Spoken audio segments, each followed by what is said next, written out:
Well, that's good for that fan base. They need some help. Dan Campbell's guys need some help. First of all, they need Seattle to lose to the Rams.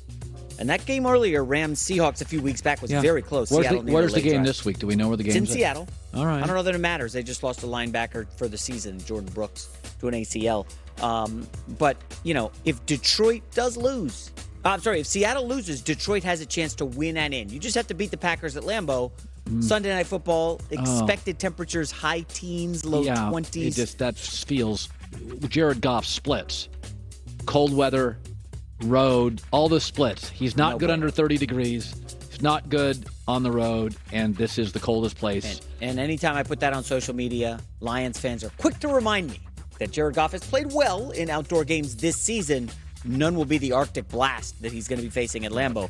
All that being said, Dan Campbell is excited to be in this position. Do you feel this team deserves to be on Sunday Night Football? Primetime game for the whole nation? What do you think? You do? I do too. So that's not up for me to decide, But, I know we'll put up a hell of a fight one way or another. Would you rather have that than the 2-4 classic 425? Listen, I don't care. I just want to play, So it's coming, and it'll be down the wire, and they'll be there, we'll be there, and it's going to be fun. It's going to be an exciting game. No, I mean, listen, Detroit being in this spot to win and go to the playoffs potentially, what a leap for the franchise. That whole Stafford thing, this year, they're better than the Rams.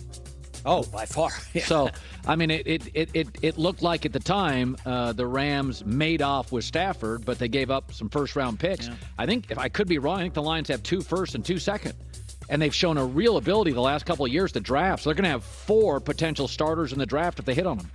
They got a good team, man. And shout out to Dan Campbell for that hat. Did you see it? Grit. There is a book on grit. Came out many years ago. I read it. I have it on my bookshelf. If you want to borrow it, I would like to. Leisure reading. It's a good book. I could use a little grit and perseverance. I like stuff is important. All right, what are we doing here next? Let's see. Do we have to talk about the New York Jets? Oh boy. Listen, we talked about them a lot this fall, Colin, and rightfully so. They were good for a few minutes. But, things kind of faded behind Zach Wilson struggling, of course. There have been rumors that the Jets are moving on from him. Yeah. It's only been 2 years. However, Ian Rappaport of the NFL Network says that the Jets will not be shopping. What's that mean? So he's on the roster or they'll cut him? Listen, this is all, the Jets are playing games here. We're not shopping Zach Wilson. Well, of course they're going to take a call if somebody calls about Zach Wilson. Well, if somebody gave you a 6th-round pick for him, take it. But who's calling about Zach Wilson? Well, I don't know. Again, when you're a number 2 pick in the draft, you get a second team. Somebody is going to roll the dice because somebody will say to themselves, well, the Jets have a defensive coach. It's a bad O-line. People talk themselves into... we saw Josh Rosen. Remember, he was like the 10th overall pick. I don't know. Maybe. He was this year at one point. Everybody gets a second chance, a third chance. Zach Wilson's very young. Jay Glazer said Wilson was on his way out. I think we can agree. He's not going to be back next year, Zach Wilson, with the Jets. Maybe they're trying to get some leverage on a trade here. Again, Colin, they got to move on from Zach Wilson. Yeah, I don't know if you see him in training camp with the Jets, I think people are going to be a little bit upset. It's like Mike White seems like a safer backup. Yeah. I don't know what the But I will say that that clunker on Sunday did not give you a ton of confidence with the coaching staff, did it? That was as bad. It was a bad. See, but then it gets Colin to the point of, the head coach didn't have a great game plan coming in defensively. Right. That happens. The offensive coordinator did not have a great game plan. This is only their second year. You can't say, well, they're on alert for next year. Well, Pete knows that offense because it's from San Francisco. Yes, it's a great point. So Pete's seen that offense a lot and completely shut it down. But all these Jets fans wanted to move on from the OC. You know what Derek Carr is going to say? Oh, you're firing the OC already? No. The head coach? You got to have some stability. Give these guys a chance. Yes. Let it bake, right?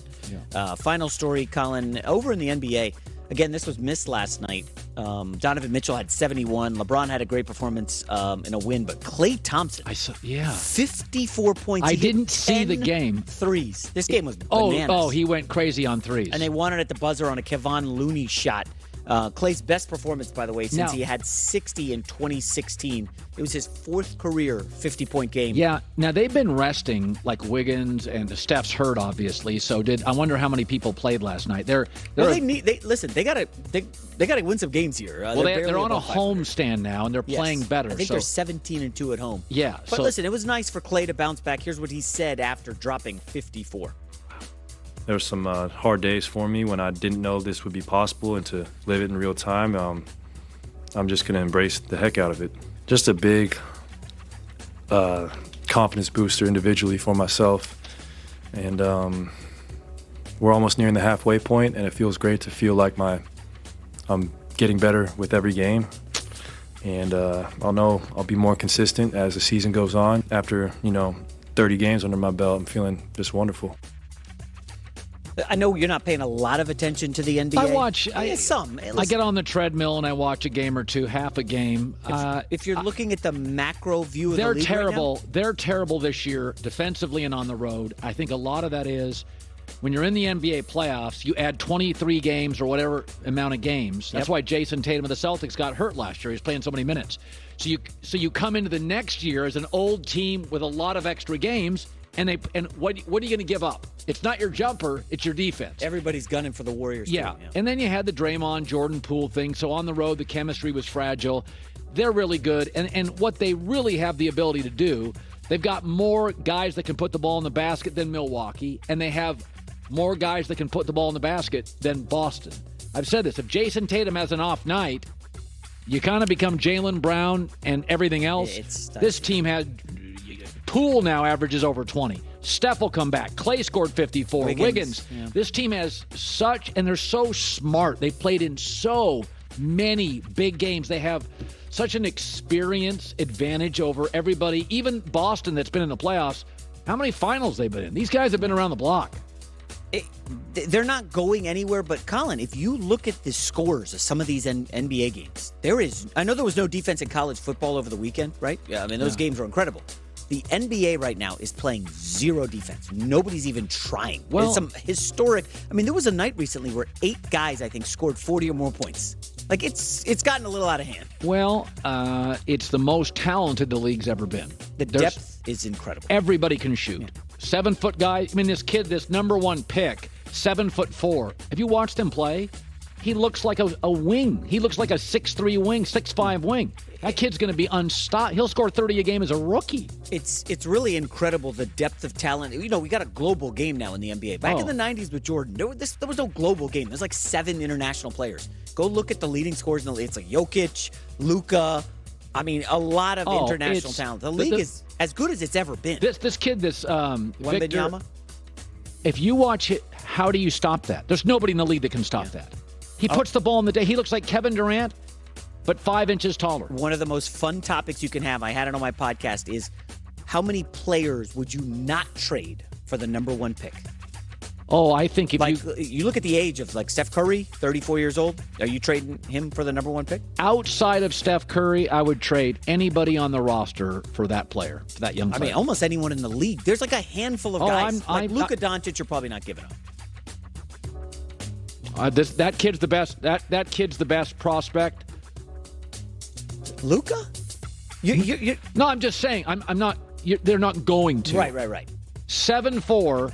He's Kevin Durant with 5 inches. But this is basically would you pick up a call for Aaron Rodgers? Like that kind of thing. Would you pick up a call for Jokic if it was for Wembanyama? I would trade Jokic in a heartbeat for this kid. Oh, Jokic? Amazing. In 2 seconds. He's won a couple MVP awards. Like Giannis is the real tough one. No, I'm not giving up Giannis. Give up Giannis. No. Giannis never gets hurt. How about this? Jason Tatum. Yes. I like Tatum a lot. So do I. I know. I love him. I don't know that I could part with him. Wembanyama, though, looks ridiculously talented. That is the classic can't miss. LeBron was a can't miss. Andrew Luck. There's certainly Luka. like John Elway, they say, Yeah. But it's like there's not many. It's about once a decade you get a can't miss. Yeah. That's about it. Bryce is... Harper, they said, was a can't miss. Tiger Woods, when he was 12 years old, they're like, that's can't miss. This feels like a Tiger Woods. That's a good one, yeah. J-Mac with the news. Well, that's the news. And thanks for stopping by. The Herd Lie News. Back in a second, live in L.A., it's The Herd. Yes. to DeMar's charity of choice. Yes. That is the best of us. That is the hopeless. We all feel hopeless. What can we do? Let's do something. And that's the best. And then when I say the worst, I feel like we have a bad tendency, Colin, when something tragic happens, we want to find a boogeyman. Yeah. And sometimes it's just terrible things happen. Like the volume of people that were like, the NFL